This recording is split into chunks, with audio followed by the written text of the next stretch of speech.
Hi, I'm Daniel Willson with HackCville, and today we're sitting down with Alexis Ohanian here at the TomTom Founder Summit. Alexis, thanks for joining us. Thank you for having me. Yeah, I wanted to chat a little bit about something related to the panel conversation that you had today. A lot about kind of city branding and the idea of starting startup communities in kind of secondary markets, smaller cities. I know this past year with the second season of Small Empires, you ended up branching out from New York and went to different cities all over the place. What kind of led to making that decision, to branch out from New York and trying to highlight different cities as opposed to just one? Well, it was twofold. Yeah. One, the first season went really well, and we got a much bigger budget for the second. And then two, really because I had seen over the last 10 years, really, my career, just how many different startup communities there were all over the country. And I haven't even read it, right? Its story started in Charlottesville, then it moved to Medford, Somerville, outside of Boston. They didn't happen in Silicon Valley. And it was something that we were able to show with the first season of Small Empires, to show like what New York had in the way of a tech community. But we wanted to show for so many other places across the United States and Canada. And so that's really what drove the second season. I mean, the bigger budget didn't hurt. But sure. It was the fact that we know entrepreneurship is not limited to certain zip codes, and we wanted to show it off and hopefully tell people some great stories that they could learn from. Sure. And how did you end up picking, which cities you ended up going to? A lot of it was pretty serendipitous, but the decision ultimately was decided, it was ultimately made by whether or not we felt like there was an interesting story to be told around that particular community. And we ran the gamut. Probably the most relevant one for UVA and for Charlottesville would be Waterloo and Waterloo-Kitchener, which is a community just outside of Toronto. It's about an hour and a half outside of Toronto. Very small community, sure. College town, yeah. With a really, really great university. And they have built an amazing ecosystem there. Part of it is because that university has been very forward-thinking when it comes to supporting students and letting them. It was great. I interviewed the dean, and she was so nonchalant about it because all the students there have total control and ownership over whatever they create. Mm-hmm. So there's no issue around IP or patents. Like when a student is sitting in her dorm room and she makes the next Reddit, she's going to own it. And the University of Waterloo knows that that is that's the right decision, mm-hmm. because they're going to benefit from that over the next 100 years, right? Obviously, they're going to probably get a lot of money from her in donations, but they're also going to be, reputation-wise, the place where that got created. And that's going to attract the talent that's going to keep them full for the next 100 years. And it's when universities make those kinds of short-term or sort of short-sighted decisions that I think it starts to hurt. And so I'd love to see people copy Waterloo's model in that regard all over. Because trust me, Waterloo-Kitchener, this is not a large, vibrant community without tech. Mm-hmm. And it's becoming one now because of tech and because that university has been so forward-thinking. Kind of along that line of education, I think something that, as you see university programs trying to develop, classes and curriculum around how do you teach entrepreneurship. Do you see that as something that's, here's how we teach students, the basics of how to start a business, right, and the lean model, right? Or do you see it goes beyond that in the sense of here's how we teach students to think like entrepreneurs, and whether or not it's kind of what they go into, maybe that's useful to them. Do you think there's kind of a right approach there, or one that's been more successful in what you've seen? I have yet to see a student who was an entrepreneur. I think you could even major in it some places, an entrepreneurship major or whatever, who really had, where there was something where I was like, it's just such a good thing you got that entrepreneurship major. Sure. Rather, I think the best way we can prepare students is for them to get real making experience as early and often as possible.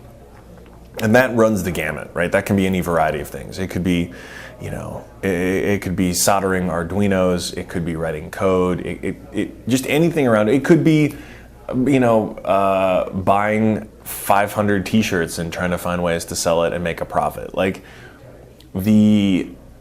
the challenge is going to be that anyone in this new economy, whether they want to be an entrepreneur or not, is going to have to be entrepreneurial. They're just going to have to be. And that's always been kind of the case, but it really is now, because your competition for that job has Google, probably.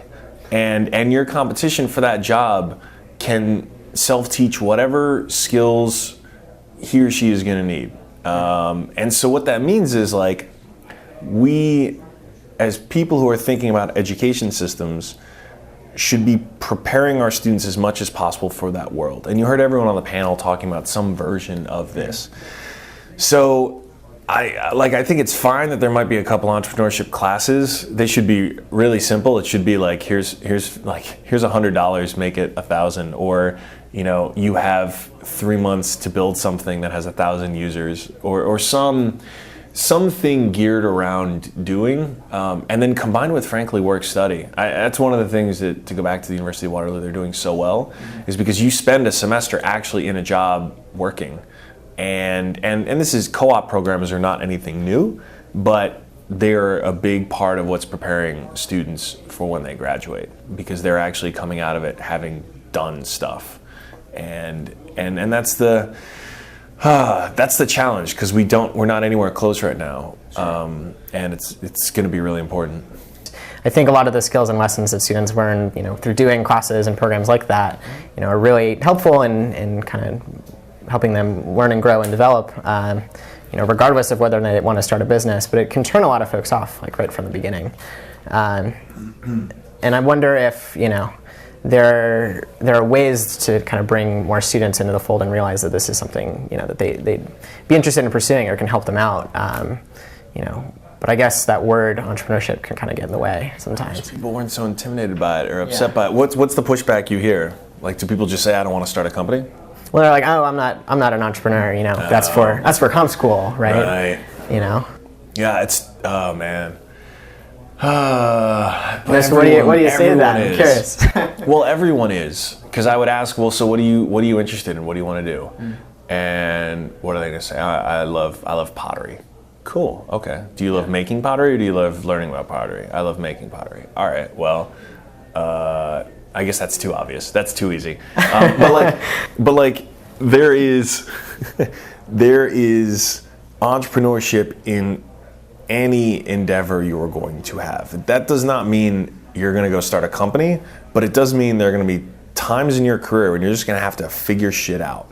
When you're going to have to learn something you didn't know before, and there's no textbook, there's no course syllabus. Like, you're just going to have to hack it. You're going to have to figure it out, and that is the epitome of entrepreneurship. And it's something that I wish. Jeez, I thought I'd solved this whole problem on my book tour, man. I wish we could demystify and like keep people from being intimidated by, because it really is just having ideas and doing them, and everyone is capable of that. That's just it, right? Too, the excuses are narrowing every year, every passing year, where there are more and more platforms that emerge that show opportunity and, like, essentially create careers that didn't exist before. I mean, I'm talking all the time about sites like Kickstarter and Patreon that have created real, like, recurring, sustainable revenue models for artists. Sure. Like, people who spend their days just sketching anime artwork, taking a photo of it, putting it online and sharing it with their fans, are, like, making a living doing that full time. Not to mention, like, a cappella videos of video game theme songs, which is my favorite. Sure. But like, this stuff no one could have predicted. I couldn't have told you 5 years ago that there would be this magical platform that lets artists make a living, on recurring revenue for their art. But I could have told you, and I would have told you, that someone is figuring something out right now. Like, I'm never going to bet against innovation, especially when it comes to technology on the internet. I don't know, you do a lot. You're working now with Y Combinator and back again at Reddit, and done a lot with regards to fighting for net neutrality. We did it. Yeah, no, and I guess kind of something I'm curious about is, how does that all, like, is there a big Alexis Ohanian missions, like, that all of these you're trying to head towards, right? Is there some larger problem that this is all trying to solve? I mean, my general spirit has been around making the world suck less, but I think I think it all pushes toward a goal of seeing the internet live up to its fullest potential. And I know I can affect that with the products I create, like Reddit, and I can affect that with companies that I invest in or advise through Y Combinator, and I can affect that by policy that I help to pass or stop in the case of net neutrality or SOPA PIPA. Great. I think that's a great place to end it. So thanks so much. Thank you. Yeah. HackCville. Thank you so much.